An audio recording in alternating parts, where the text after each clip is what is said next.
socialist over here is standing with you every step of the way. Thank you. Tomorrow, to continue on the path that we're continuing on right now. Where will they come from? Where will those nurses, those teachers, those engineers and accountants and entrepreneurs come from if we do not invest in public higher education? We cannot solve any other problem until we solve this one. How are we supposed to teach a new generation of nurses when water drips into our simulation labs? How are we supposed to teach a new generation of teachers when programs keep getting cut and faculty lines aren't replaced? How will we solve the equity problems in Minnesota when public higher education has become unaffordable and unattainable? Where will Minnesota find its next workforce when the system that has given the vast majority of Minnesotans their college degrees is falling apart?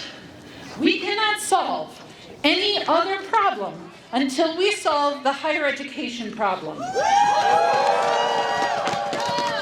And we can do it. We used to invest in higher education in this state, and we can do it again, and we can do it this year. Making historic investments in public higher education, making college free, making it possible for most Minnesotans to have a college or university degree sounds tough, it sounds big, and it might sound impossible.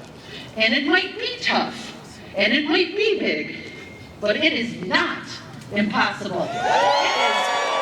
That's right. It is very, very possible if there's the political will to do it. And that's why we're here today, to demand the political will to do big things, to demand the political will to transform our state, to close our equity gaps, to provide the workforce, the educated citizens, and the critical thinkers our state needs to thrive. All right. I'm a professor. I gotta cite someone. Bell Hooks wrote, "Education is the practice of freedom. The classroom remains the most radical space of possibility. Learning is a place where paradise can be created." It's time to create a new paradise in Minnesota. Fund higher ed. Fund higher ed. Fund higher ed. Fund higher ed. Fund higher ed. Fund higher ed. I'm introducing Kaylee, who is the president or state chair of Students United.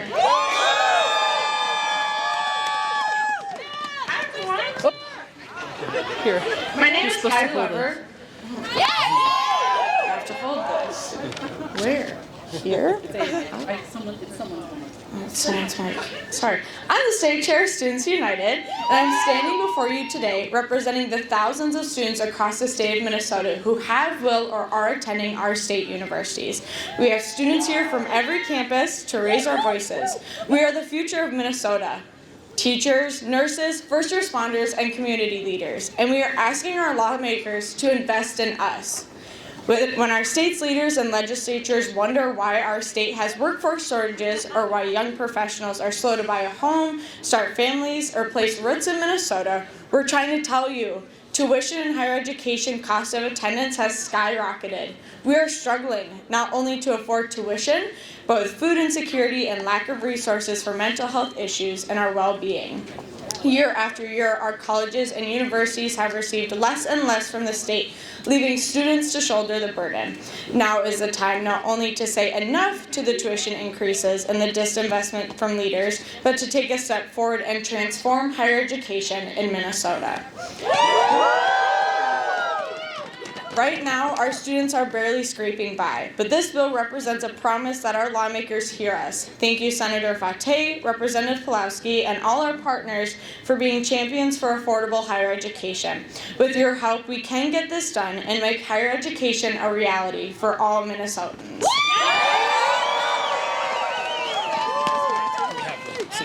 Oh, yeah, for sure. Oh, here's the mic. Here you go. You gotta hold this. All right, then. All right, y'all. So I'm Councilmember Robin Wansley. I get to represent thousands of students on on the Minneapolis City Council as the city's first Black independent Democratic socialist, and I am so proud to every single one of you. In fact, prior to coming to City Hall, I was an organizer with Education Minnesota, the statewide teachers union. And I remember Mark Grant, who's in the audience, literally like 6 years ago, we sat in a tiny room being like, so what if we gave students free college? And people was like, nah. So this is so amazing to see years and years of organizing by faculty, by students, that we are now introducing legislation to fund public higher ed. You are making this happen this year. So give yourself a round of applause. So, as I mentioned, Ward 2 is home to the largest student population in the state of Minnesota. And it's also the place where we've seen the impacts of the deep cuts made to higher education. We see this in the staff cuts, declining enrollment, and skyrocketing student debts. Just last year, we saw heating at Meadowbrook, a student dorm at the U, last November failed for thousands of students, literally went without heat in their own dorms. These cuts also, again, has impacted the faculty and staff that serve our students. Food services and faculty staff with Teamsters 320, shout out to y'all, reported that 12% of our students experience homelessness while working at the U. Somebody said that ain't right. Is that right? No, it's not. And so much of the failures of investments into our higher ed system has forced a lot of great opportunities like this, but also student organizing. Just yesterday, I was at a rally where graduate students announced that they are organizing to form their own union, and they've already, collected 2,000 cards to make sure that students get better working conditions and better pay that the U administrators and their board of regents have failed to provide for years. So many of these students are living on $20,000 incomes. Well, we know the cost of living in the Twin Cities is over $35,000. That is not right. And I hope you all will stand with the students as they continue to organize for their unions and for better workplaces. I also want to emphasize the connections around housing as well. New construction by the U and private developers are popping up left and right. You see these tall housing developments that literally charge an arm and a leg and your firstborn child to pay for rents. And a lack of affordable housing, healthy food results in food insecurity, housing insecurity for our students. So the state current budget surplus has created a once-in-a-lifetime generation. For us to invest in higher education, we must take it by the horns fully and drive this forward. And once again, it's going to take all of us. Just earlier this time last year, many of us stood on the picket lines when K through 12 educators led a strike in Minneapolis, the first time in 50 years, to say that our folks over here in this building need to make mass investments into the K through 12 public education system. We must do the same for our students on the higher ed side. We must do the same for faculty, for the service workers who make our campuses run without any issues. The time is now, so know this council member, this socialist over here is standing with you every step of the way. Thank you. Thank you. It is my pleasure to introduce a true champion for higher education in this state, my representative chair, Jean Pulowski. I'm going to make you cheer for him again. I just have to say, Chair Pulowski has been the longest serving, most dedicated advocate for public higher education that this state has perhaps ever seen. And now he is chairing the House Higher Education Committee, which is allowing us to get through transformational kinds of bills that will serve us for generations. Please give up a lot of noise for Chair Jean Pulowski. Do I need this? Yeah, it's someone's mic out there. Sorry. All right, so how about this? Everybody, this is a perfect day to freeze tuition and pay for it. So I'm going to repeat that, to freeze tuition and pay for it. I have stated this before and I will state it again. Tuition increases are not state revenue.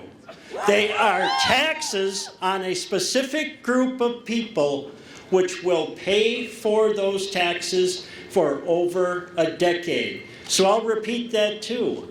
Tuition increases are not state revenue. They are taxes on students who have to pay for it for a decade or more. We have an opportunity this session to freeze tuition and pay for it, to remind the entire state, particularly certain recalcitrant legislators, that tuition is not an increase in state revenue. So repeat it often. And remember, it's a good day to freeze tuition, and even if it gets warmer, it's still a good day to freeze tuition. Thank you. Where's the senator? Thank you so much. We have the other chair of the Senate Higher Ed Committee here with us. Sen.Fatah is championing the free college bill. He is making true transformation in our higher education system. And it is my pleasure to introduce my new friend, Sen.Fatah. Hello, everyone. First, I know it's very cold. I appreciate each and every one of you for coming out to support this today. But it's just not a rally. As the chair of higher education, we are having our first hearing today to make sure that we have tuition-free colleges across the state of Minnesota. First, I want to thank our co-authors that signed on to this bill on the Senate side. I want to thank Senator Putnam, who's freezing over there. I want to thank Senator Kupek, Senator Hoffman, and Senator Champion for signing on. And I want to thank our Chair Pulowski, who's also here, who just spoke, who's also championing this effort. We have the trifecta right now. As DFLers, we have the House, the Senate, and the Governor. This is the perfect opportunity. We have a unique opportunity right now to ensure that we're no longer burdening our students with student debt. In one of the richest states, on the richest nation on earth, it is immoral to continue on the path that we're continuing on right now. Several decades ago, we made a decision as a nation that every child should be able to go to public school for free. And now that we're in a global economy, we're competing globally, I think it's time that we should up the bar and make sure that every child should have an opportunity to go to a 2 or 4-year college as well.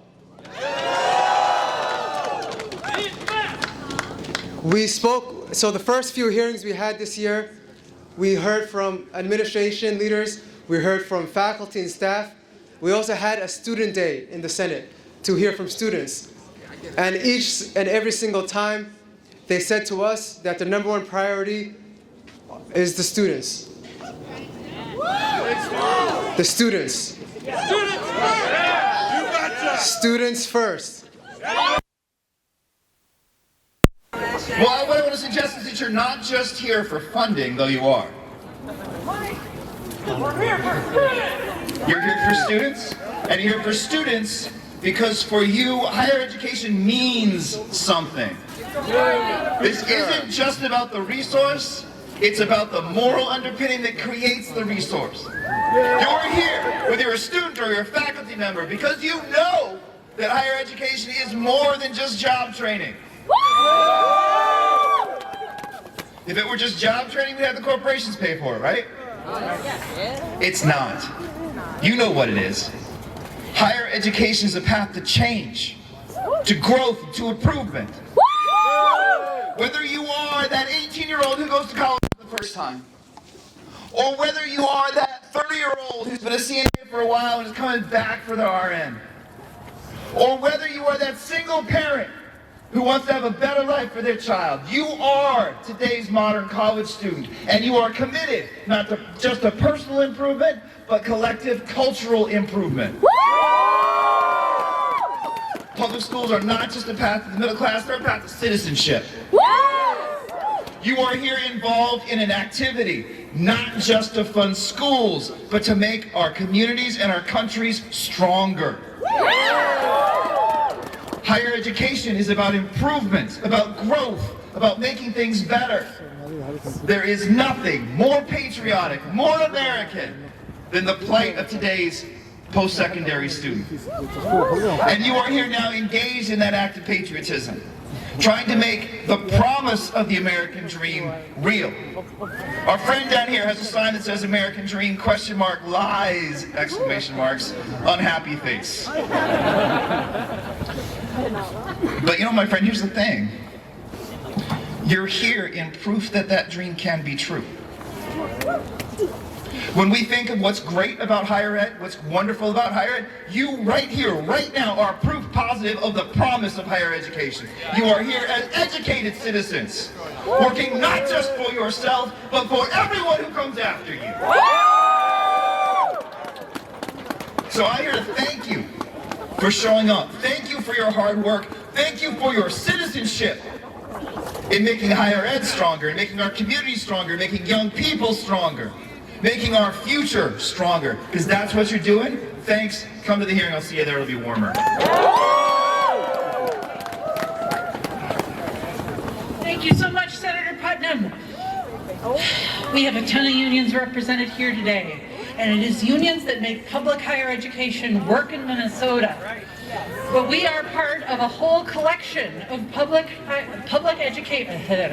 My lips are getting really cold. Of public employee unions across the state. And I want to introduce gets access to a free college education regardless of their financial background. Education is a fundamental right, not a privilege reserved for the wealthy. We need to invest in our future by investing in our students. For too long, we have disinvested in higher education. Over the last 20 years, Minnesota has increased tuition for students attending public colleges and universities by an astounding 293%. And thanks to those massive tuition increases, students are drowning in debt. Minnesotans carry $29 billion in student loan. Minnesota. Like I said, I'm Mary Turner, president of Minnesota Nurses Association, but I always say more importantly, I'm an ICU nurse who just got off the night shift, mind you, at North Memorial Medical Center in Robbinsdale, Minnesota. I am here today in support of, well, my profession, of the whole healthcare profession. You know, I've been traveling this state for over a decade. And when I say travel, I mean Grand Marais to Worthington and Baudette all the way to Albert Lea. And in all of those communities, what made those communities thrive was the good middle-class jobs that you can find in healthcare. Yeah. All right?